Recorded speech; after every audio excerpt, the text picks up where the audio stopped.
Every month, Martin Hale ran his small construction company like a man sprinting uphill, always moving, never looking back.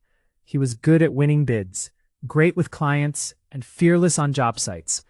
But when it came to paperwork, Martin had a system, a shoebox, not a metaphor, an actual battered shoebox that lived under the passenger seat of his truck. Receipts for lumber, gas, lunches with suppliers, and last-minute hardware runs were crumpled, folded, and jammed inside.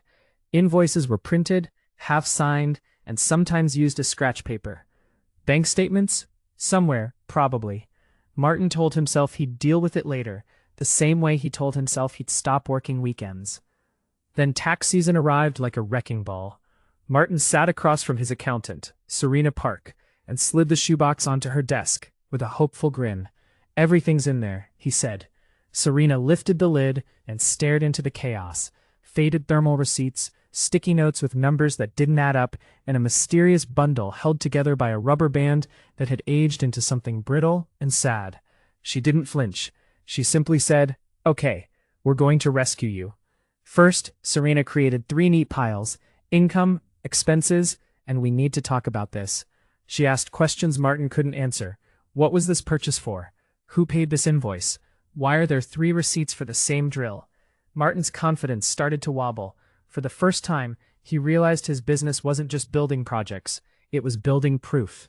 Serena opened her laptop and set up a bookkeeping system that didn't rely on luck. She created a chart of accounts tailored to construction: materials, subcontractors, vehicle costs, tools, insurance, permits, and meals. She connected his bank feed, categorized transactions, and showed him how to attach digital copies of receipts with a quick photo.